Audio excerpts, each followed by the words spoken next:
total electric flux over a closed surface in vacuum is equal to 1 by epsilon naught times the total charge enclosed within the surface। इसको हमको proof करना है। कोई point charge अगर space में दिया है तो वहां से r डिस्टेंस पे एक पॉइंट A है या कोई भी पॉइंट है, तो यहाँ पे कितना इलेक्ट्रिक फील्ड होगा, कितना ही इलेक्ट्रिक फील्ड होगा, ठीक है ना। और कितना होगा, इसको r कैप को बोलेंगे यूनिट वेक्टर। और ध्यान देना है, ये पॉजिटिव चार्ज अगर है तो इलेक्ट्रिक फील्ड का डायरेक्शन क्या होगा, इधर बाहर की होगा। कोई अगर पॉइंट चार्ज दिया हुआ है तो यहां से r डिस्टेंस पे जितना इलेक्ट्रिक फील्ड होगा, फिर यहां से r डिस्टेंस पे उतना ही इलेक्ट्रिक फील्ड होगा, फिर यहां से r सेंटीमीटर पे उतना ही होगा, फिर उतनी ही दूरी पे इतना ही होगा। तो ऐसे ऐसे कितने पॉइंट्स मिलेंगे जहां पर इसके कारण, ये दिए हुए चार्ज के कारण इलेक्ट्रिक फील्ड सेम होंगे। कितने होंगे, how many points will be there where the electric field intensity due to this given charge will be the same? How many points will be there where? How many points will be there where the electric field intensity due to this given charge will be the same? कितना होगा point मिलेगा? Infinity. हाँ, very good. Infinite number of points. We will have the infinite number of points where the electric field intensity due to this given charge will be the same. है ना? So अब अगर infinite जो points मिलेंगे, सभी points को अगर हम जोड़ दें, so what type of shape we will get. अगर सभी पॉइंट को अगर मान ली जोड़ दिया जाए तो किस प्रकार का शेप मिलेगा? Circular shape. Circular shape. और थोड़ा सोचना है बढ़िया से और डीपली, फिर समझना है।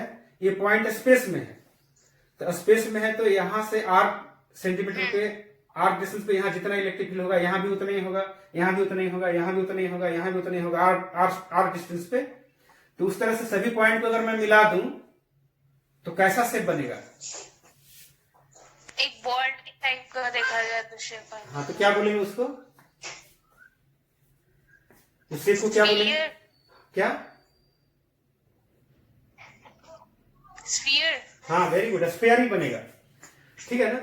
सो यहाँ क्या करते हैं ना, एक स्फीयर बनाने का। सेंटर इसका O है, यहाँ पर चार्ज Q है, और सेंटर से मान लिया यहाँ r डिस्टेंस पे एक पॉइंट P है, और P के पास में इलेक्ट्रिक फील्ड का वैल्यू जो है, इलेक्ट्रिक फील्ड का वैल्यू यहाँ पर E है, वेक्टर E, ठीक है। और इस इलेक्ट्रिक फील्ड का वैल्यू कितना है, तो इस इलेक्ट्रिक फील्ड का वैल्यू है कितना, ऐसा बोलेंगे 1/4 pi epsilon not, 1/4 pi epsilon not, और क्या होगा, Q by r square vector r cap. This is equation 1। ये समझ में आया यहां तक? अब एक बात समझना है, हाँ, एक बात समझना है कि जो स्फीयर बना ना, जहां पर ये जो स्फीयर बना, इस स्फीयर के हर एक पॉइंट पे इलेक्ट्रिक फील्ड सेम होगा, यहां जितना होगा यहाँ भी जितना होगा, हर जगह इलेक्ट्रिक फील्ड सेम होगा। तो ये जो स्फेरिकल बना, इसको बोलेंगे, ये जो बना इसका यूज करेंगे गॉस थ्योरम में इलेक्ट्रिक फ्लक्स निकालने के लिए, तो इसी को बोलते हैं गॉसियन सरफेस। क्या बोलेंगे? Gaussian surface. It is called Gaussian surface. और गॉसियन सरफेस है, ये क्या है, तो ये है स्फेरिकल है, ये है स्फेरिकल। ये जो गॉसियन सरफेस है ये स्फेरिकल है। अब यहां पर एक बात समझते हैं, यहां ध्यान देना है कि इस सरफेस पे जो पॉइंट P जहां पर है ना, यहां पर एक छोटा सा एक एरिया एलिमेंट लेते हैं। We will take a small area element. यहां छोटा सा एक एरिया एलिमेंट लेते हैं। ये जो एरिया एलिमेंट है ना, इस एरिया एलिमेंट को बोलेंगे ds एरिया एलिमेंट। क्या बोलेंगे? ds। यहां देते वेक्टर यहां पर, तो ds एरिया एलिमेंट है, इस पे परपेंडिकुलर डालेंगे, परपेंडिकुलर डालेंगे तो क्या होगा, इसको बोलेंगे एरिया वेक्टर। तो एरिया वेक्टर हो जाएगा ds। ये एरिया वेक्टर हो जाएगा क्या? ds। Area vector ds। एक विशेष बात समझना है, आर कैप कहां हो जाएगा, तो यही आर कैप हो जाएगा, इस डायरेक्शन में यहाँ आर कैप। और ds वेक्टर अगर हम यहाँ लेते हैं तो ds वेक्टर को अभी थोड़ी देर पहले मैंने बताया था, इसको ऐसे मैंने बोला था ds into N cap, equation 2। तो यहां पर हो जाएगा एन कैप कहां होगा, यूनिट वेक्टर, तो एन कैप हो जाएगा इस डायरेक्शन में, यहां पर हो जाएगा एन कैप। ये फिगर समझ में आया? सर एक बार और बताइए। हाँ, एक बार फिर मैं बताता हूं, ध्यान समझना है। स्पेस में एक पॉइंट है और इस पॉइंट पे चार्ज क्यू रखा हुआ है, ठीक है। तो मैंने बोला कि इस पॉइंट से अगर आर डिस्टेंस पे अगर मैं इलेक्ट्रिक फील्ड निकालूं तो आर डिस्टेंस पे इलेक्ट्रिक फील्ड का वैल्यू जितना होगा, इसी पॉइंट से फिर आर डिस्टेंस पे दूसरे साइड में इलेक्ट्रिक फील्ड का वैल्यू उतना ही होगा, फिर आर डिस्टेंस पे यहाँ इलेक्ट्रिक फील्ड का वैल्यू उतना ही होगा, फिर आर डिस्टेंस पे इलेक्ट्रिक फील्ड का वैल्यू उतना ही होगा। तो इस तरह से कितने पॉइंट मिलेंगे जहां पर इलेक्ट्रिक फील्ड सेम हो? तो इनफाइनाइट। इनफिनाइट। Very good. अब वो सारे पॉइंट्स को अगर मैं ऐड कर दूं जहां पर इलेक्ट्रिक फील्ड सेम होगा, सारे पॉइंट्स को मैं अगर जोड़ दूं तो क्या बनेगा? स्फीयर। हाँ, वेरी गुड, स्फीयर बनेगा। तो उसी स्फीयर के किसी भी पॉइंट पे अगर इलेक्ट्रिक फील्ड निकालेंगे तो इतना ही ना होगा। Yes sir. उस स्फीयर के किसी भी पॉइंट पे अगर मैं इलेक्ट्रिक फील्ड निकालूं तो क्या होगा? It will be 1/4πε0 q by r square r cap, where r cap is unit vector, ठीक है ना। इसका डायरेक्शन इसी डायरेक्शन में, r कैप यूनिट वेक्टर है। अब क्या किया? Let us take an area element ds at the point p point पे एरिया एलिमेंट हमने लिया ds, तो क्या होगा? It is vector ds equal to ds into N cap, where N cap is unit vector. N cap unit vector को हमने यहाँ figure में दिखाया है। ये ds जो है एरिया एलिमेंट है। तो अब हम यहाँ क्या करेंगे कि जैसे ये क्या है? ये पॉजिटिव चार्ज है ना, कुछ भी नहीं बोला कि मैंने पॉजिटिव चार्ज है। तो पॉजिटिव चार्ज से हमने पहले पढ़ा था कि इलेक्ट्रिक फील्ड लाइंस का डायरेक्शन क्या होता है? बाहर की ओर निकलता है। कोई गिवन पॉजिटिव चार्ज से direction of electric field lines क्या होता है? बाहर की ओर निकलता है। तो ये छोटा सा एरिया से छोटा सा एरिया से इलेक्ट्रिक फील्ड लाइंस गुजरेगा तो बनेगा इलेक्ट्रिक फ्लक्स, जो भी थोड़ी देर पहले बताया था मैंने। तो जो छोटा सा एरिया से इलेक्ट्रिक फ्लक्स बनेगा तो कितना बनेगा? तब यहां पर क्या बोलेंगे? यहां ऐसे लिखेंगे कि नाउ ध्यान देना है, small electric flux, now small electric flux through the area ds, through the area ds is given by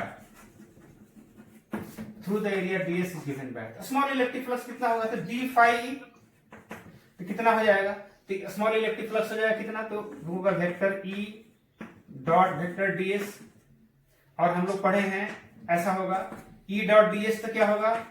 e ds cos theta, ये ds cos थीटा होता है, यहाँ cos 0 डिग्री होगा। 0 डिग्री इसलिए होगा कि यहाँ वेक्टर e और वेक्टर ds दोनों सेम डायरेक्शन में है, they are parallel to each other, so the angle between them will be 0 degree. और e का वैल्यू कितना है? तो e का मैग्नीट्यूड कितना है? e का मैग्नीट्यूड कितना हो जाएगा? तो 1/4πε0 q by r square into magnitude ले रहे हैं, डायरेक्शन वाला r कैप छोड़ देंगे। ds का मैग्नीट्यूड कितना है? तो ds ही है।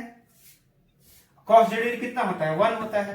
तो ये मिला देंगे तो कितना हो जाएगा? तो हो जाएगा 1/4πε0 q by r square into ds।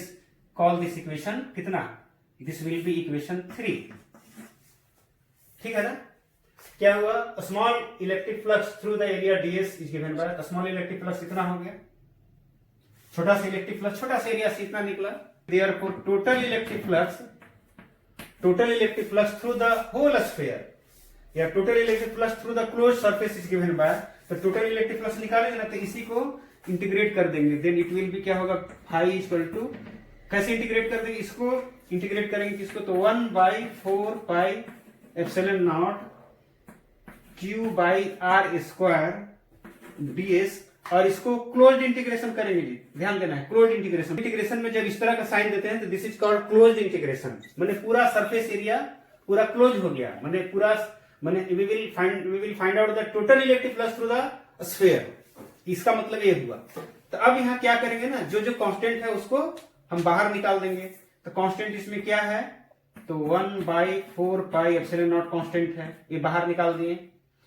Q बाहर निकल जाएगा क्योंकि यहाँ के लिए निकाले या पूरा के लिए निकाले, चार्ज तो फिक्स है ना, चार्ज तो न घट रहा है न बढ़ रहा है, इट इज कांस्टेंट, सो इसको बाहर निकाल दिए। अच्छा, हर जगह रेडियस भी तो सेम है ना, तो आर स्क्वायर भी बाहर निकाल, इसका मतलब इंटीग्रेशन किसका हो जाएगा?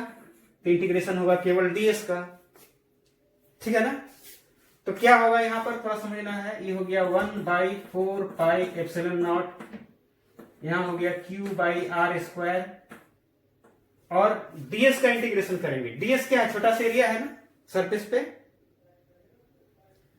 ds क्या है, सरफेस पे छोटा सा एरिया है, तो उसको अगर इंटीग्रेट कर दें तो पूरा एरिया हो जाएगा। तो स्फीयर का टोटल एरिया कितना होता है? स्फीयर का टोटल सरफेस एरिया होता है 4 पाई आर स्क्वायर। तो we will write here, R square, हाँ। हाँ, तो यहां लिखेंगे 4 पाई आर स्क्वायर। तो क्या होगा, 4 पाई और आर स्क्वायर कैंसिल आउट हो गया। क्या बच गया, क्या बच गया? यहां बच गया 1 बाई एप्सिलॉन नॉट और इंटू क्यू बच गया। तो ठीक है ना, जो बच गया दिस इज, यही प्रूव्ड हो गया कि total electric flux over a closed surface in vacuum is equal to 1 by epsilon naught times the total charge enclosed within the surface, and this is Gauss theorem.